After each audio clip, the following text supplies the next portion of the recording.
Okay, so personal injury. What is personal injury?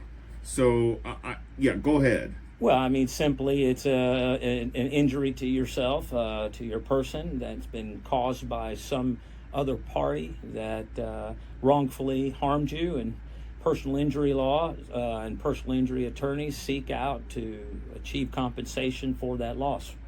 Now, some examples of personal injury lawsuits would be, of course, car accidents.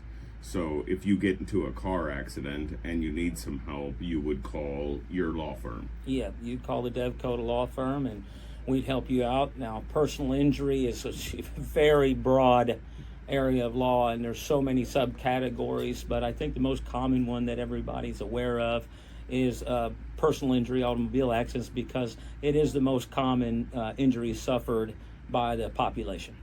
At slips and falls.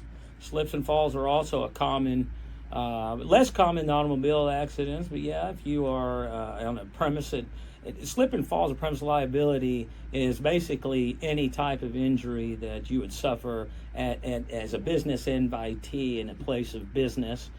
Where, for example, let's just give an example. If I walk into a restaurant and they've just mopped the floors and they don't have wet signs out, wet floors or anything like that, and I fall on the floor and I break my back. Well, that's the most common and common one that people know about, and but it has to be something that wasn't open and obvious. So if it's an open and obvious wet floor, no, you wouldn't have a claim, but it has to be a something that you would not have, a normal, reasonable person would have seen.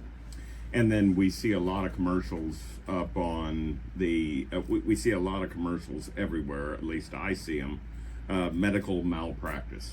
That's a tough one. Not many people are bringing those cases these days. I agree with that. Yeah. I mean, they just bombard you with commercials. Yeah, the medical malpractice, basically, same thing's an automobile case. If you had a treatment or a procedure that was done and it was below the standard of care and you were harmed, then just like any other tort, you'd have a claim against a hospital physician for some error done to you.